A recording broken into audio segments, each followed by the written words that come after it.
Hello everyone, तो आप सभी का स्वागत है हमारे यूट्यूब चैनल कंपटीशन यात्रा पे। और इस चैनल पे हमने अपने पहले बैच की शुरुआत कर दी है, जो कि है संघर्ष बैच, जो कि टारगेट कर रहा है आपके JNV ST 2022 को। ठीक है, आज हम लोग पढ़ने जा रहे हैं फिजिक्स, और फिजिक्स में आज हम लोग करने जा रहे हैं फोर्स, प्रेशर एंड थ्रस्ट का लेक्चर नंबर 2।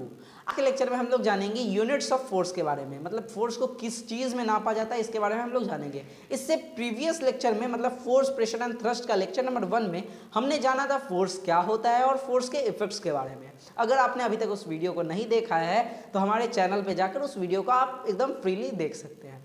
चलिए आज के लेक्चर को स्टार्ट करते हैं। जी हाँ, मैं अक्षित्रा श्रीवास्तव, आप सभी देख रहे हैं कंपटीशन यात्रा। इससे पिछले वाले वीडियो में हमने फोर्स के बारे में जान लिया था। क्या जाना था सर? अब पुश और pull is known as force. अगर हम किसी ऑब्जेक्ट को पुश करते हैं या पुल करते हैं तो हम लोग वहाँ पे फोर्स अप्लाई करते हैं। अगर इसके बारे में डिटेल में जाना तो जैसा कि मैंने आपको बता दिया कि पिछले वीडियो को देख लें। ठीक है, आज के वीडियो में हम लोग जानेंगे यूनिट्स ऑफ फोर्स के बारे में, मतलब कि हम लोग फोर्स को किस यूनिट में नापते हैं। सर ये यूनिट क्या होती है? यूनिट होता है एक ऐसी चीज़ जो कि नेचर किसी फिजिकल क्वांटिटी का बता दे। क्या? फिजिकल क्वांटिटी का नेचर बता दे। सर ये क्या हो गया? नेचर नहीं समझा? समझाता हूँ। ठीक है, किसी फिजिकल क्वांटिटी का नेचर बता दे उसे यूनिट कहते हैं। मान लेते हैं मैं यहाँ लिखूँ 5 मीटर, 5 kg, ठीक है, 5 लीटर। तो आप लोग के लिए ये तीनों अलग अलग चीज़ें हैं। हाँ सर, बिल्कुल अलग अलग चीज़ें हैं, बट सर नंबर तो सेम है। 5 इसमें भी है, 5 इसमें भी है, 5 इसमें भी है। अंतर कौन ला रहा है? ये मीटर, किलोग्राम और लीटर। इन्हीं चीज़ों को हम लोग क्या कहते हैं? यूनिट कहते हैं।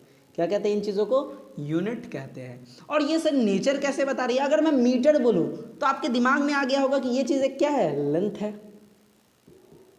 ठीक है, अगर मैं मीटर बोल रहा हूँ 5 मीटर, तो आप क्या समझ रहे हैं कि एक लेंथ है। मास तो नहीं समझ रहे हो ना? आलू का वजन तो 5 मीटर नहीं होता है ना। केजी बोलूँ तो ये चीज़ क्या है? एक मास है। केजी बोलूँ तो ये चीज़ क्या है? एक मास है। बहुत लोग यहाँ पे वेट बोल रहे होंगे। आप फर्दर क्लासेस में, अपने हायर क्लासेस में जाइएगा तो आप जान जाइएगा कि वेट की असल में यूनिट क्या होती है। ठीक है, अभी मैं उतना आपको नहीं समझा रहा हूँ। लीटर बोलूँ तो हम लोग समझ सकते हैं कि लिक्विड का मास है।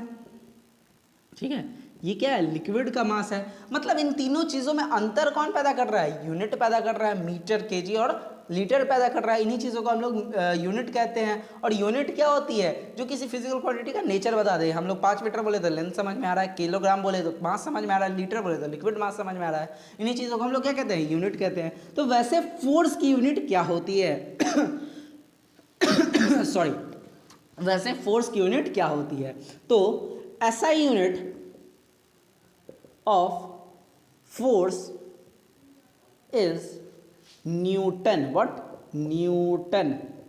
क्या होती है SI यूनिट फोर्स की? न्यूटन, जिसे हम लोग कैपिटल N से डिनोट करते हैं। SI unit of force is Newton. Force की SI यूनिट क्या होती है? न्यूटन होती है। मतलब जैसे हम लोग मास को किलोग्राम में मेजर कर रहे थे, फोर्स को किस में मेजर करेंगे? न्यूटन में मेजर करेंगे, जिसे हम लोग डिनोट कैसे करते हैं? 5N। अगर 5N लिख दूँ तो आप क्या समझिएगा कि एक फोर्स है। 5N मतलब 5 न्यूटन, कैपिटल N से। ठीक है, 5 न्यूटन। बात समझ में आ गई। इसकी एक और यूनिट होती है जिसे हम लोग कहते हैं, पहले तो बात कर लेते हैं कि SI यूनिट क्या होती है। SI यूनिट मतलब होता है सिस्टम इंटरनेशनल। सिस्टम इंटरनेशनल, ठीक है, सिस्टम इंटरनेशनल मतलब एक ऐसी यूनिट जो कि इंटरनेशनली वैलिड हो। ठीक है, पहले के टाइम में क्या होता था कि हर जगह की अलग अलग यूनिट होती थी। ठीक है, हर कुछ किलोमीटर्स पे यूनिट चेंज हो जाती थी। मान लेते हैं कि अगर उस टाइम, अगर मान लेते हैं कोई यूनिट किलोग्राम हुई, ठीक है, मान लेते हैं कि कोई यूनिट किलोग्राम होगी, सपोज कर लीजिए। अगर मैं 1 किलोग्राम अपने चौक वाली दुकान से जाता था तो मुझे इतना सा चावल देता था। ठीक है, मैं थोड़ा और दूर 2-3 किलोमीटर और दूर इतना चावल दे रहा था। अगर 1 किलोमीटर दूसरी जगह गया तो इतना ही चावल दे रहा था। ठीक है, तो मतलब यूनिट्स सेम नहीं थी। यहाँ की यूनिट कुछ और थी, वहाँ की यूनिट कुछ और थी, तीसरे जगह की यूनिट कुछ और थी। उनका अलग अलग वैल्यूज़ भी थी। यहाँ की यूनिट का वैल्यू इतना था, कहीं और की यूनिट का वैल्यू इतना था, कहीं की यूनिट का वैल्यू इतना था। तो बहुत लोग, विद्वान लोग बैठे और एक ऐसी यूनिट निकाल दी जिसकी वैल्यू हर जगह सेम हो, जो कि हर जगह सेम हो। ठीक है, जिसे हम लोग कहते हैं सिस्टम इंटरनेशनल यूनिट, जो कि है SI यूनिट। तो फोर्स की यूनिट हर जगह क्या है? न्यूटन है। फोर्स की यूनिट हर जगह क्या वैलिड है? न्यूटन है, जिसे हम लोग कैपिटल N से डिनोट करते हैं। एक और इसकी यूनिट होती है CGS यूनिट। CGS यूनिट क्या होती है इसकी? डायन। क्या होती है?